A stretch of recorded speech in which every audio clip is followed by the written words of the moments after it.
Hello and welcome to another episode of the Construction Corner podcast. I'm Dylan. I'm your host, joined by my blue collar badass, Matt. How's it going, man? Things are good. Things are very good. We're, in the midst of very busy construction season, but so far it's been a great year, and weather is not really cooperating this week, but things are still getting done. So it's all fun. It's since I've not been looking at houses anymore, we decided to hit pause on moving this year. My wife and I were having a conversation yesterday that it feels like just because I'm not in the middle of the whole housing craziness that it like settled down. And she's like, no, it's still still bad. Like she still gets all the updates on houses in our area, and it's still like crazy. Houses sell within like a week or two. It's just still totally insane, which for us, right, in the construction industry is, it's a great economic indicator that things are still going really well for people to be, buying and selling houses so quickly. Yeah, I like it for that reason. Houses around here are selling before they're even listed. I mean, it's insanity. And my sister and brother-in-law are looking for a house currently, and they were saying they've put in like 10, 15 offers, and they're limiting time now to 15 minutes you get to go view a house. And if you don't make an offer in another 15 minutes, forget it. They won't even talk to you. But they're getting, 15, 20, 30 offers in a day.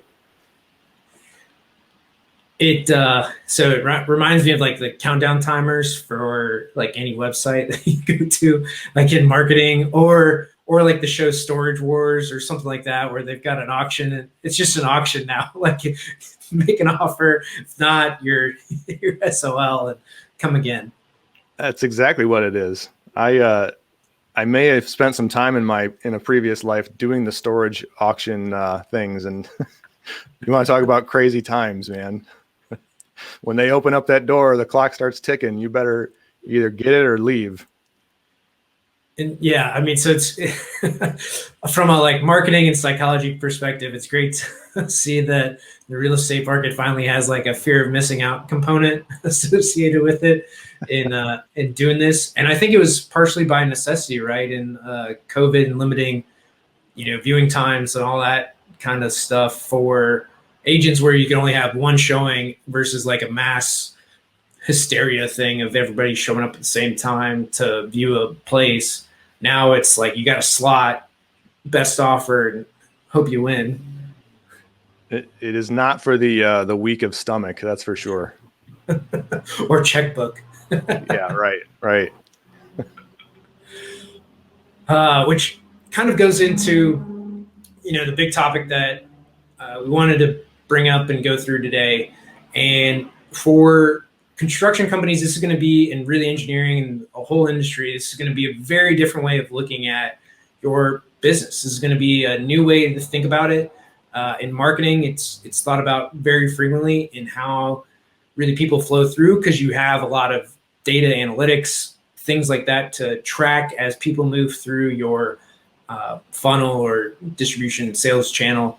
And in construction, we just don't have that, right? You've got 5, 10 clients at the most for a lot of it, which is, again, the thing that we also have to remember in construction is there's a lot of marketing things that don't apply, and there's some things that we need to apply very selectively in how we implement them into our businesses for engineering, for construction. Because again, we don't have a lot of clients, so our marketing looks a lot different. It's a very high touch type of marketing efforts. For the most part, there's a lot of, social and other things that are kind of light touch just to keep in front of people. But the thing that I wanted to bring up was it's really looking at it as bottlenecks. And if you've ever read the book, The Goal by Goldratt, he talks about bottlenecks in that book in terms of Boy Scouts. And it's, have you ever read The Goal by I have Goldratt? not. I haven't. So it's like industrial engineering kind of 101. It's a story of a plant manager, and then he's got like a Boy Scout group that he leads is kind of the, correlation to the story. The plan has a bunch of problems, but he looks at it in terms of bottlenecks. And one of the ways that you could see a bottleneck is you needed the fastest thing or the slowest thing to kind of be up front. So in terms of Boy Scouts, and again, this book was written a while ago, but he put the fat Boy Scout up front so that, he was the slowest one, but then everybody stays together versus if he's in the back, everybody goes and then you wait and then you go and then you wait, go and wait. But when we look at bottlenecks across the organization, it's segmenting, pieces. And the thing that I want to first address is sales. And we've already kind of touched on this. And Matt, I know I want you to jump in on some of this for kind of some of the things that we had talked about last week in just high touch, right? Being yourself, all those types of things in sales. And where in construction, I feel that having a presence online is still not a thing that most people do. So to have that content, put out projects, highlight your people, I think are very key things that we need to be doing as an industry. Again, to bring more people into the industry, but also to show clients, right? It serves two purposes for it. And then, so social's one. And then if you want to touch on some events and things that you've done on in person that really end up making a big difference in how we sell and really the start of everything that we do in kind of casting a vision and all that type of stuff.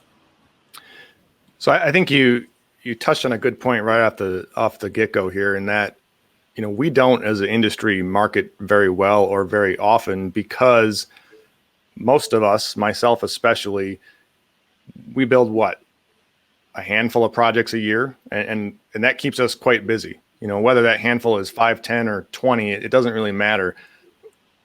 It's different if you're selling widgets, right? And you're just trying to boost sales by volume.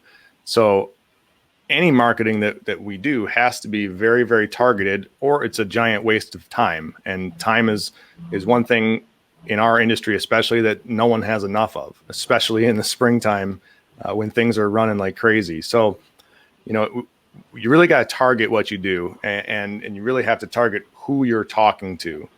The social thing you mentioned, I have started doing that in the last year more frequently, and it's really just to keep our name out there, right? We have a core group of people that are now following along all the silly crap that I put out there, but it's a way to follow up on projects and showcase things. But for the most part, the marketing we do is like what you said. It's in person. You mentioned events.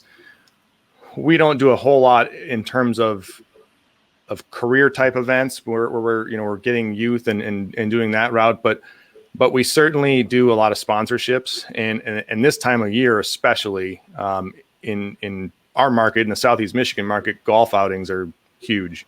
And anytime you can get out with people and start doing actual real face-to-face old school networking, shaking hands, drink a beer or two, hand out those old-fashioned business cards, that's really how deals are done still, in at least here. And that is by far the single best way to get your name out, to stay on top of, or in front of people, stay on top of mind, and to really grow kind of organically, the old school organic way.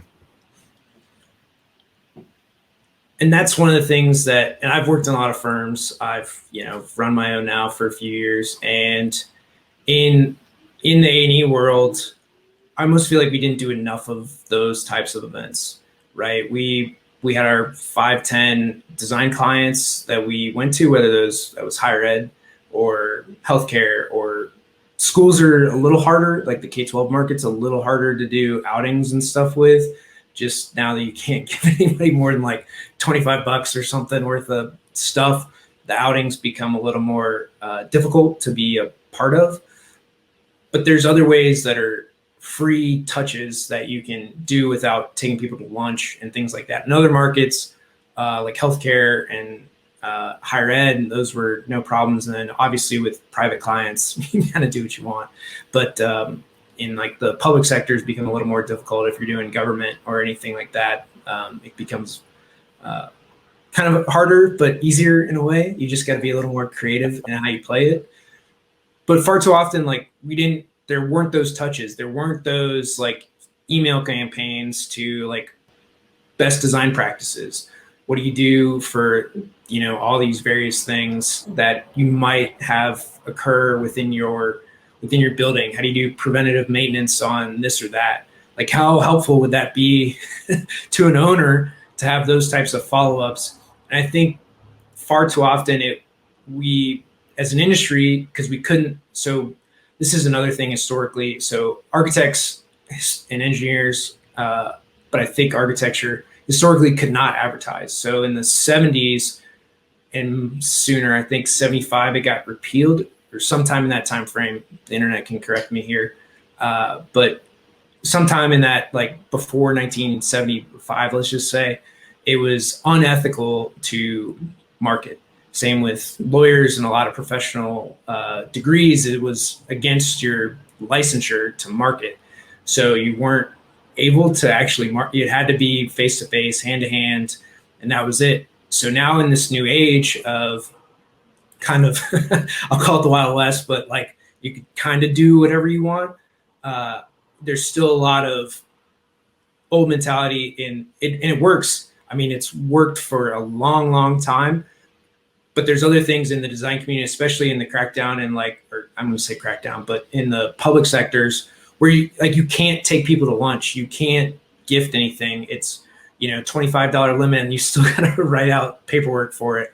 Right. So in that type of environment, it becomes very hard to do anything outside of meetings, right? Scheduled things. So you got to be a little more creative for those sectors where you can still take, hospital clients to lunch. Like that's, it's not a big deal, or higher ed, or especially private clients, right? You can do those outings, you can go to those things, and it's totally fine. So it's knowing your market, but also being a little more creative and just consistent in your messaging. You'd be surprised. And the other thing too is that I think a lot of people don't understand or give it enough time is that in construction, right, our timelines are years. So just like you talked about on a previous episode where it took you 6 years for what's going to be your biggest project, how long are people putting in the time of marketing, right, of consistent social effort to then see a return? Because again, like look at your fees on any one of these projects. Guaranteed it's at least 100 grand, if not $1 million, if not 5 or 10 million, depending on what you're doing for a given client. So is the free social media networks and the time and effort you spend to put a post out worth $1 million in a year? It certainly can be. It all depends on how you play it. And real quick before we get away from it, you brought up the whole taking people to lunch thing. One of my favorite electricians, I was at a meeting at his office, I don't know, about a month ago, and cool guy, kind of quirky, does his own thing. We're starting off the meeting and we're talking about a project. And he goes, oh, hold on a second. He runs in the back room and I can see him and he's messing around in a freezer. And he comes out with a chicken, frozen chicken, whole chicken. It's huge. Biggest chicken I've ever seen. Sets it on the table. And then he sets a couple packages of pork chops, some hot dogs, and something else. And I'm like, what the hell is this? He goes, hear me out. He goes, back in the day, the only way we could get on your bid list was to take you out to lunch, or you'd forget about us. I said, well, yeah, maybe. I get that. And he goes, but how long do you remember that lunch? So I don't know, till I get back to the office, maybe. He goes, exactly. He goes, I give people food that comes off of my farm. He goes, how long are you going to remember the fact that I gave you a friggin' chicken? You got me. I will probably be telling this story for the end of time. So complete sidebar, but I thought it was a pretty neat and unique though, right? And I've told this story now to, I can't tell you how many people. and usually it has his name wrapped up in it. So, there's always creative ways to get your name out there and to stay ahead of the game as far as marketing goes. That's just it. Tell good stories, be unique, be the person that's remembered, and figure out ways to do that in, that chicken. Frankly, I mean, it's going to be more expensive than anything store bought, but at the end of the day, right, it's worth, like, think of how many bid options or bid lists he's going to be on moving forward because of that damn chicken. Yeah, I was impressed. And going back to what you were saying with especially with municipal clients, we don't serve a ton of municipal clients, but we do have some, and it's always kind of a tricky thing. Even if it's, get the reasons they put the crackdown in place are real, or they were. So get those out of the picture though. But just something as innocuous as, hey, let's go grab lunch. Now you have to always be thinking about that in the back of your head. Who's going to have a problem with you going to lunch now? Which reporter or which negative Nancy is going to see you having lunch with the mayor or a trustee or something and throw a shit fit over it. And it's absurd, really, that we have to worry about that, but it is definitely a reality. Yeah, and it's unfortunate, but there's, again, like, email lists, progress pictures, over delivering on those projects, good word of mouth, because again, those people have probably a pretty good network. So it's, over delivering on your projects, being, above and beyond on what you do. And then it becomes a word of mouth client, but also following up electronically and in a free, free to them type of thing, where, like, there's no monetary value associated with reports or like just talking well about their buildings or the city or whatever that they're a part of. That's free and goodwill type of advertising. Yeah, and we, that community center project that I'm always talking about, we market for them quite frequently, and it's a win-win, obviously, if they do better and they talk about us and that goes on the line. But for us, it's, for me personally, it's a really cool feeling to drive by that place and see it full of people, or to walk in and see, a bunch of people playing basketball and using it. So there's a lot of community benefit that can come with kind of being strategic in that sense. Yeah, and again, like, you got to give something to get anything, right? And sometimes, and again, we're talking $1 million fees here. We're not talking $18.95 widget, right? We're not talking about selling a bottle of water. That's not what we're getting at here. This is construction. This is big money, and if you're going to win, you need to be willing to put in the time, the effort, and do it for a long period of time, right? To get that project. Because at the end of the day, that's what we're looking at in payoffs. It's, if you show up for, say, a year, 2 years, I mean, I just tallied up all my views for showing up consistently for the last 2 years, 3 years on LinkedIn. I'm at 500,000 views across LinkedIn.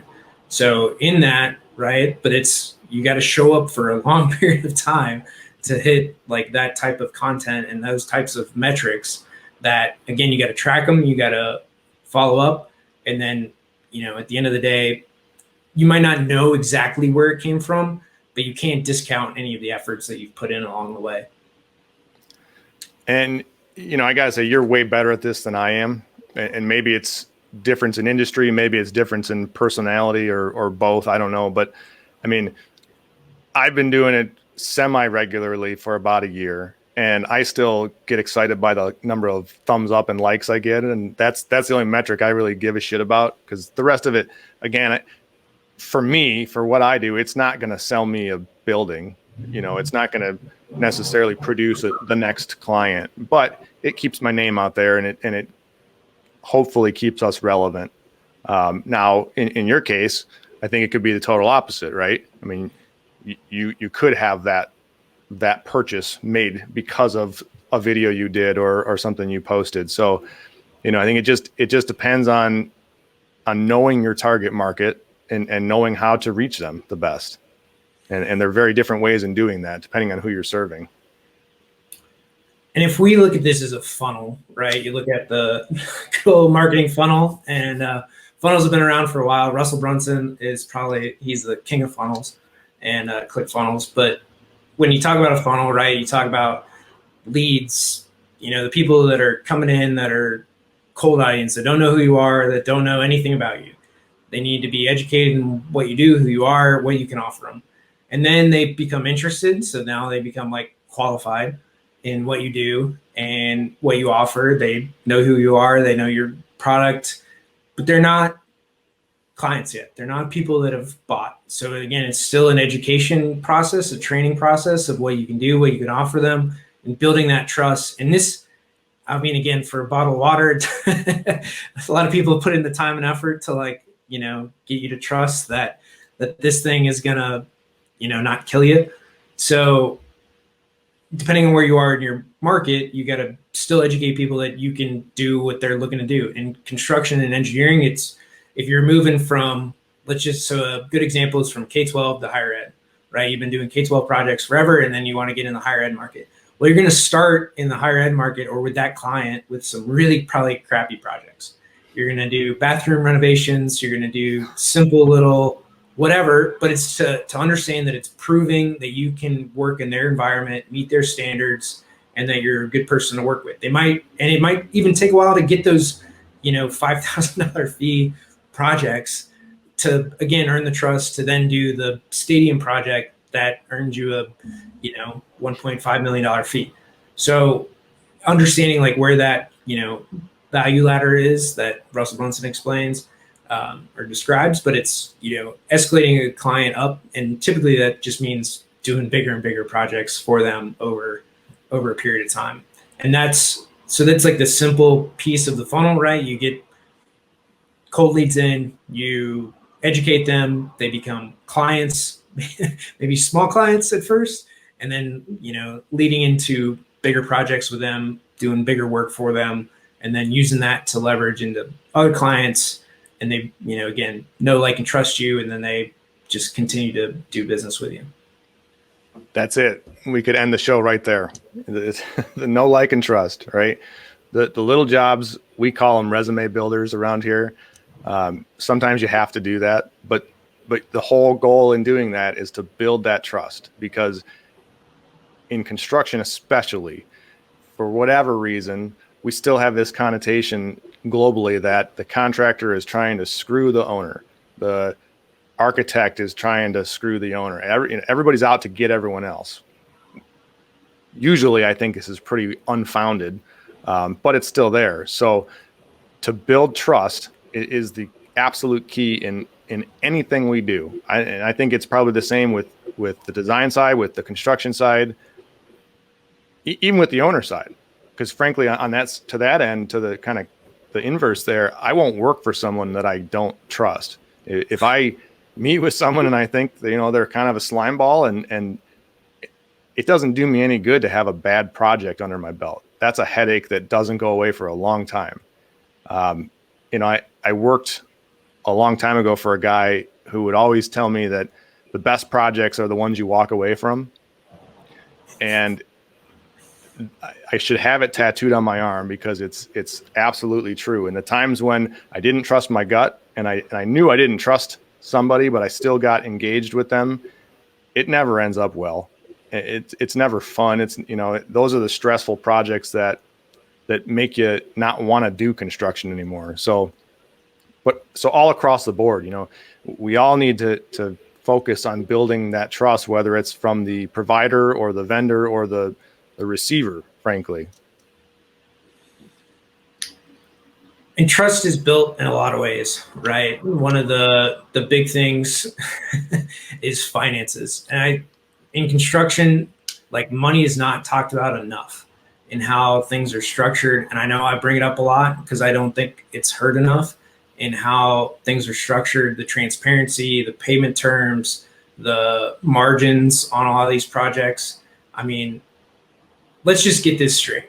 Everybody in construction's margins suck. They're not good. They're and this is like, so I saw a post on here on LinkedIn where one of the guys that I followed that built a new firm, he came out and said it that a lot of his, so he's a principal owner of an engineering firm, and a lot of his or some of his people said that like they had 50% margins, and it's like not even close to true, right? Like it's most of these firms are operating like if you go and look at AECOM, Jacobs, any of the publicly traded firms, WSP, Stantec, like they're all publicly traded. All their financials are out there. They're not line item, but you get the gist. They're operating on, well, like I think AECOM's like a 1% or half a percent margin. Granted, they do billions, but on a half a percent margin, like that's pretty thin, right? Like in any project, it's you may or may not make money. So when you look at like a lot of these firms in the financials, like the margins are 1 to 5%, maybe 10%. On some projects, yeah, you might do better, but you need to do a lot of work for the dollar volume to be there. So the margin percentage, frankly, is fairly small. You just have to do a lot of work to make that dollar volume actually matter in terms of, and that's profit. So we're talking straight up profit on the like retained earnings in the company, not like, and that's so that 1 to 5% is after payroll, taxes, insurance, lawsuits, like everything else that comes with construction on all sides of the table. So it's understanding that like margins are thin in finances. And I think that's one transparency that I will continue to hammer on, in that, understanding that building this trust goes a lot of ways, and understanding where everybody stands like financially, I think is very misconstrued. Just because there's a lot of money in it doesn't mean that there's a lot of profit.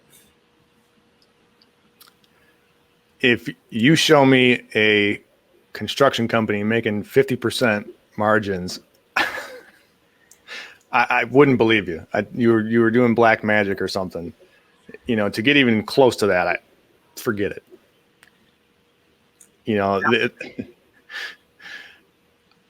There's so much in this industry that is based on old school ways of thinking, and that's one of them. That the contractor, whether it's a GC or a sub or a vendor supplier, that they're making these obscene numbers and that they're skimming money off of everywhere they can. It's all bullshit, and it doesn't have to be such a hard thing to understand. To your point, that's one of the ways that we win business is we just open up everything and say, here it is.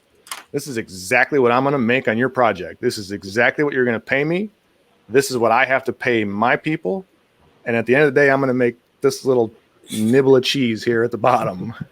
So take it or leave it, right? It's going to be this today. It's going to be this tomorrow. It'll be this in 7 months, 8 months, whenever. And maybe more people shouldn't do that because it would make it harder for me. But, just from from overall building trust in the industry, we got to get away from that shit, away from the guys that, will come in at a obscenely low fee on paper and then either just quite literally try and kill their subs or beat everyone to death with change orders just to make it back up to that level of acceptable margin, acceptable profit. We're all out here working. Everybody deserves to make a reasonable amount of money doing what they're doing. We all do way more than we're paid for. And that's part of being good at what you do. But, it gets me infuriated because I know where this stuff comes from and I see it all over the place, but it's such an easy thing to change, or it would be. I think it was easy for me to implement it. It's just honesty, and it's just not being shady, right? It's not difficult. Yeah, I mean, this is like on a design side, and even on design margins, like they're not that high. Like your people are. I mean, it's fixed everything, right? For engineering firms, your people are fixed, your overhead is fixed.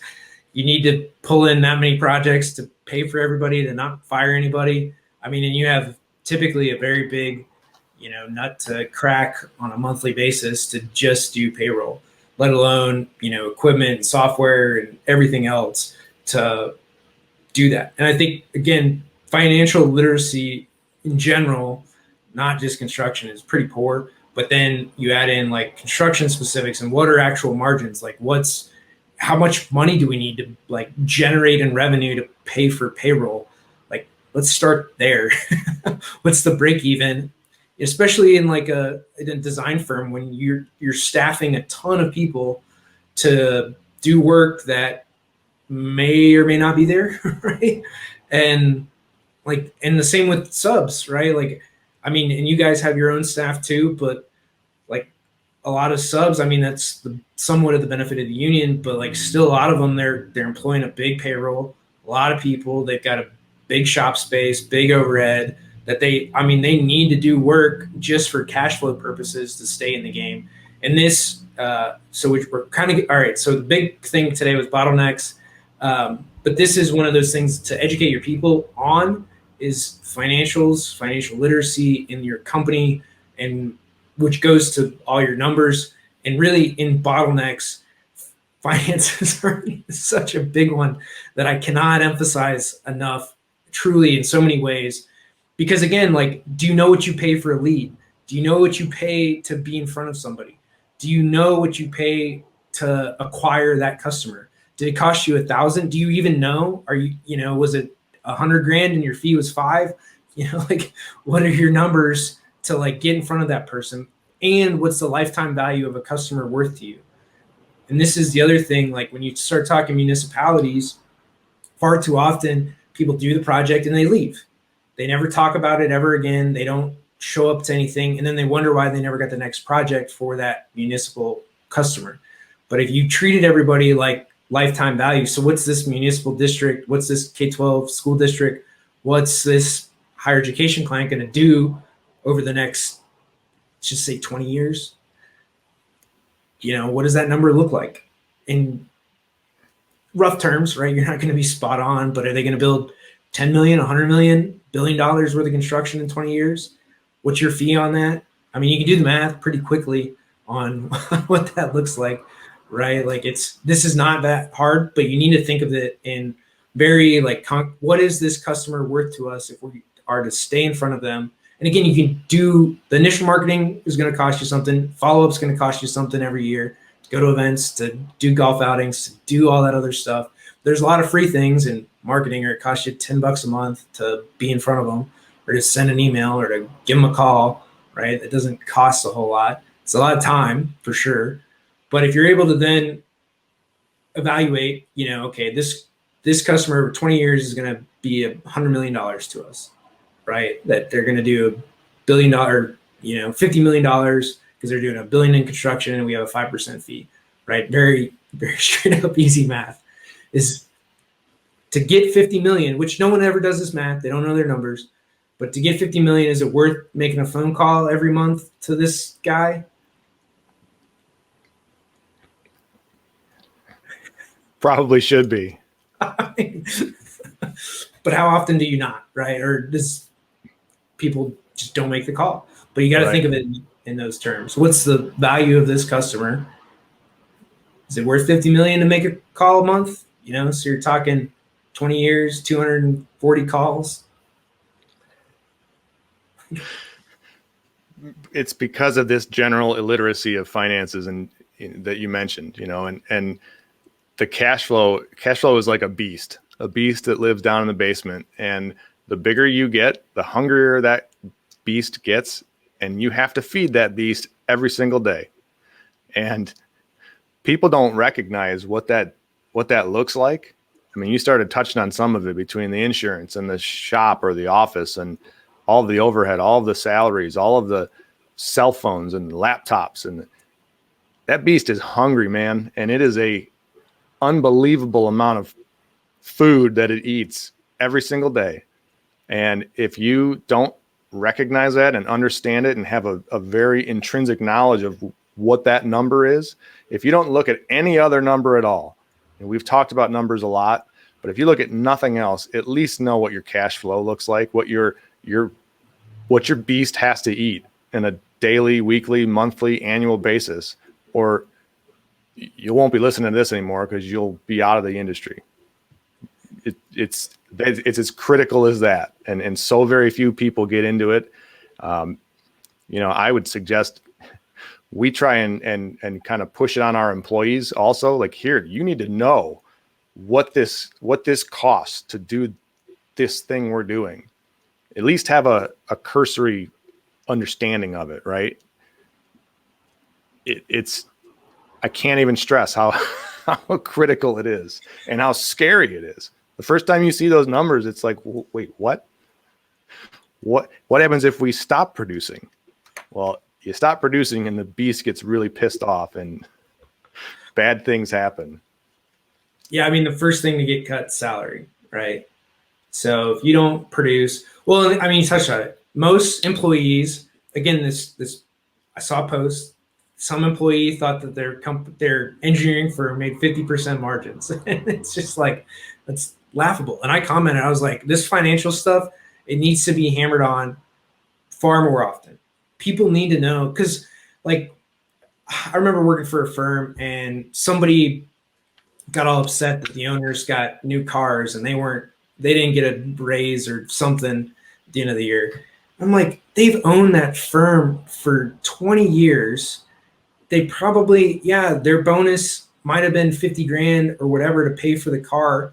Yeah, you probably didn't get a bonus. And this person in particular, I was like, I know you didn't do anything above what your job was to, deserve a bonus, let alone like improve the financial bottom line or bring in more work to earn a bonus. Because again, you just did your job. And this is the other thing too that drives me insane.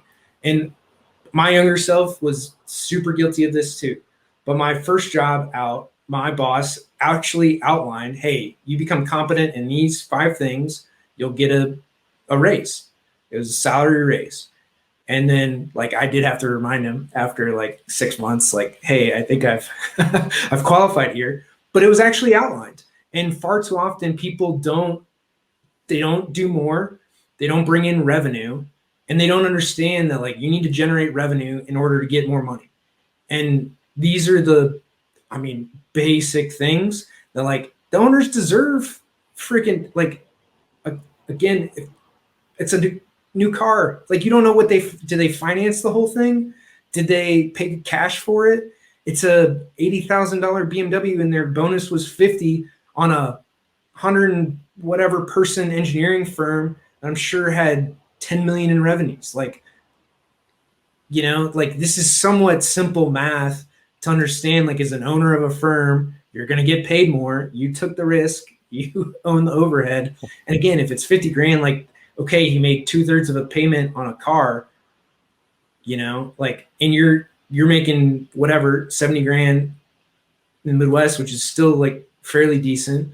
But again, that guy took a lot more risk, or the owners took a lot more risk than you did. And they're responsible for again, a 100-person firm, like, just simple things that I think, again, but the owners never conveyed that either, right? And people just got mad, or a lot of things that should be more transparent in, like, but again, it's a privately held firm. They totally don't have to talk about it. They don't want to.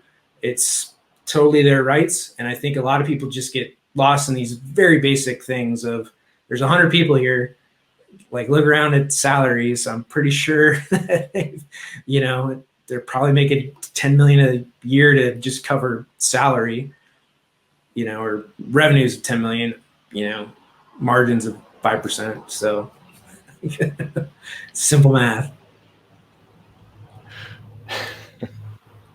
I saw the post you're referring to, and I didn't comment on purpose because I would have been the asshole. Like, you're a lot better at being eloquent with that sort of thing, where I tend to just rip the Band-Aid off, and maybe that's the construction guy in me or whatnot, but I don't mess around on a lot of those topics. It pisses me off to no end when people who don't know what the hell they're talking about start running their mouth. I'll just leave it at that. I try not to do it. When I do it, I mean, it happens when I do it and start talking about things. If I don't stop myself, somebody else should, and I'll respect them even more for it. Yeah, yeah. So again, this whole thing was on bottlenecks, but this creates a lot of problems within the organization, right? If you so in bottlenecks, right, sales is one of them. Do you have enough to feed the beast, right? Feed the cash flow machine. Can you bring in enough projects? How do you do marketing? How does that top of funnel look like? Then, as you go down, right, what do operations look like? Do you have enough people to fulfill on your projects? Do you have enough money to keep things going and understanding what your finances are? I know we got on a big finance tangent, but this to me is and you as well, a big, big deal that not enough people understand. And it could help to, again, bring back top of funnel clients in or to retain the good clients that you have so they can, again, feed the machine, feed the internal workings of your organization, your firm in whatever capacity. Again, you want clients for, this is construction. They're going to build stuff, right? And typically if a client builds one thing, they're going to build a bunch of things over a period of time. So understand, like, we're in the career relationship game. We're not in the sell you a widget today or, sell me this pen. That's not the game we're in.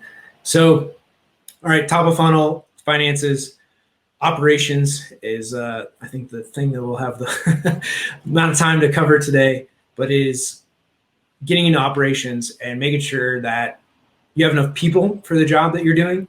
You have the right systems in place. And systems are a big thing that we can probably do an episode in and of systems themselves. But when we talk about operations, it's, can you fulfill the project that you've agreed to?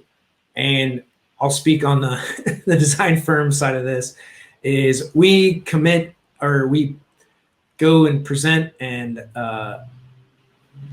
try to win as much work as possible. We win more than the people we have.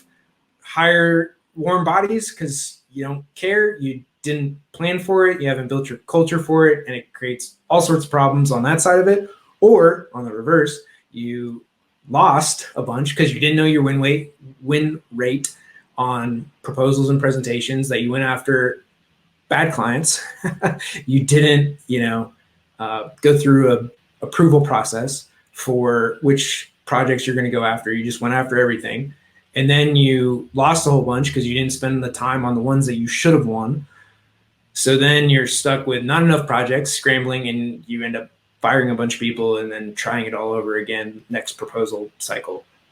So that's typically how the two ways of design firms go is poor selection process for clients. And then either way, it goes bad. Rarely is it a nice equilibrium. Construction's not that far off, man. I see this. I've seen it in firms I've worked for, where typically what happens is not that they hire a whole shit ton of people and then have to get rid of them. It's they just never hire anyone, and they try and stretch and stretch and stretch and stretch and say, all right, we're going to do 30 million this year with 20 people, and we're going to do 60 million next year with 20 people, and we're going to push 100 the next year with 22 people.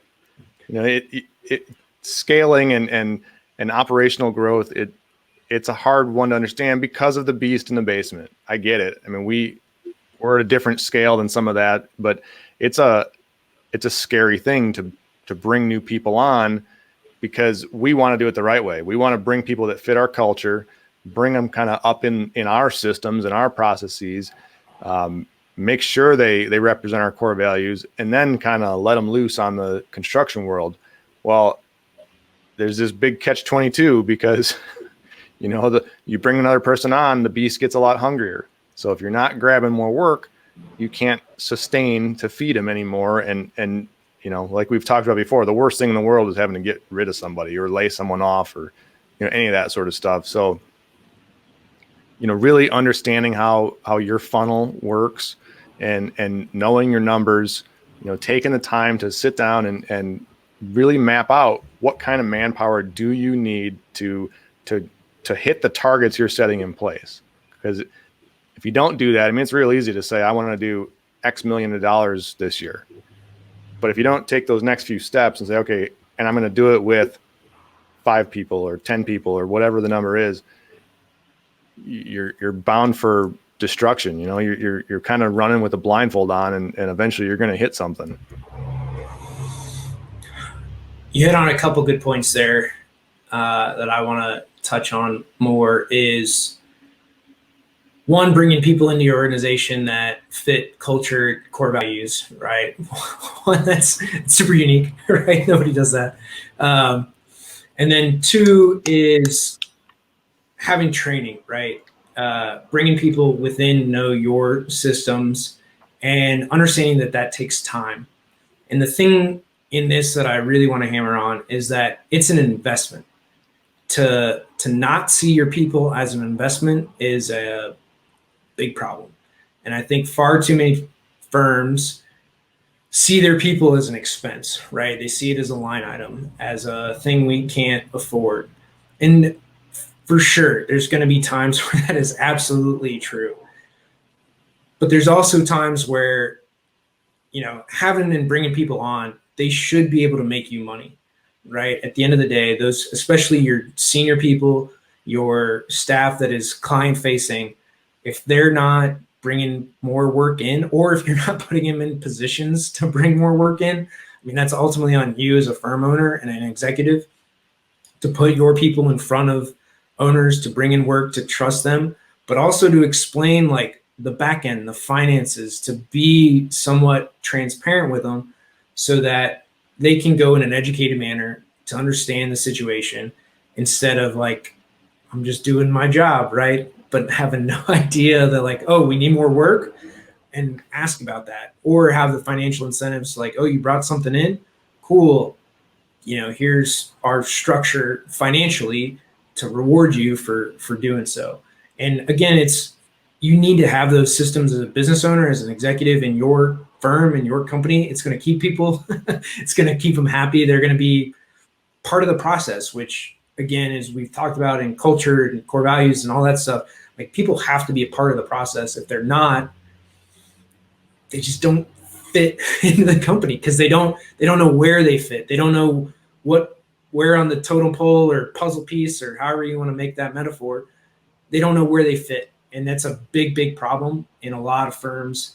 And knowing and telling people, hey, you fit here. This is what you need to do. These are your key metrics. This is what, you know, we're going to measure and judge you by. But most don't have those. And they have to know where they could go too, right? They have to have some sort of roadmap, and it's different at every firm. You know, on a bigger firm, maybe it's, you know, they move up from PE to a project manager, to a senior project manager, to some down the line. On a smaller firm, maybe it's you do really good and you can become a partner. You know, but they have to, you as the owner have to display that and have to show them very explicitly, this is what our expectations are. And if you perform like we really want you to, here's where you can go. And it's just, you know, it's communication. We've beaten that to death in other episodes, but it's just being open and honest and communicating. It's really simple math, as you say, but it doesn't get done a lot. People don't understand it. It's, yeah. So again, working through like the operational piece of your funnel and fulfilling work, right? Whether that's on the design or the construction side, because that's really what it's operations. And, you know, in far too many design firms, they're not treating it as operations. It's, it's design, right? It's art and fanciful, especially in architecture side of the house. Like they don't treat it as production. And the more that you can treat these as systematized, granted we have milestones, right? Schematic, design documents, construction documents, but the more that you can like, this is how we do it. This is how we go through. This is how we set up everything. This is the detail level that we go on each phase of this project, right? And the more that you can systematize that to where, as Jocko would say, discipline equals freedom, that now once these constraints are in place, you now have a lot more freedom to do other things because you don't have to think about the basics, right? I mean, that's like the beauty of our software is the basics are done. Now it's client facing. Now it's everything else that goes into the project, and all the little stuff gets taken care of. And I think a lot of things can be systematized in, okay, this is how we set up projects. This is how, in the design world, this is how sheets get set up. In the construction world, hey, this is how we phase everything and plan it out. This is how we do scheduling. This is how we estimate projects. And more things like that, there needs to be a system in place for. And again, you're going to have to think, which is going to be the hard part. You're going to have to spend some time to go through this very methodically, figure out what works, and adjust over time to come up with the systems that work for your firm. Just got to spend the time. If it was easy, everybody would do it. There was a good quote that I read this morning that thinking, and I don't know if I can find it here, but in thinking, it's one of the things that you become smarter. Those who know that unless we are willing to think, we shall have to work. And the less we think, the more we shall have to work. And the less we shall get for our work. There you go. That's a pretty good way to close it. You also want to bring up the podcast, the other podcast giveaway. Yeah. So if everybody could just take a minute after you're done liking and sharing our podcast with all your friends and associates, hop on over to constructionjunkie.com. I don't think Shane has opened up the voting yet, but he will be very soon for the Best Construction Podcast of the Year awards. We would greatly appreciate the nod if you guys are enjoying any of this that we do. If you're not enjoying what we do, then let us know that too. You can reach us by all of our channels are pretty easy to find. So, like it, share it, let us know what you guys want to hear or what you don't, and we'll keep doing it. All right, guys, to summarize everything today, and I know we'll cover more of this in other episodes. First, definitely go and rate us number one, and number one.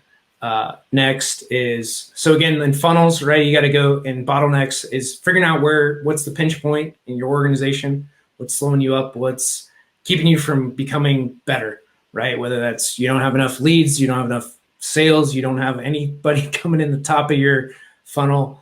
The next is going through down to operations, creating systems, processes to ultimately deliver a project, and then continuing to work with your clients and giving them value, right? What we do is a big value add to not just our clients, but our communities, the world around us. We design and build stuff, right? So everything that you see ultimately is engineered, it's constructed, and it's operated. So we need to do our best to continue to provide value to our owners, our municipalities, our governments, our school systems, everything that we do and serve in our communities. So again, figure out where that pinch point is for you and your growth and what's holding you back from becoming the best organization that you can.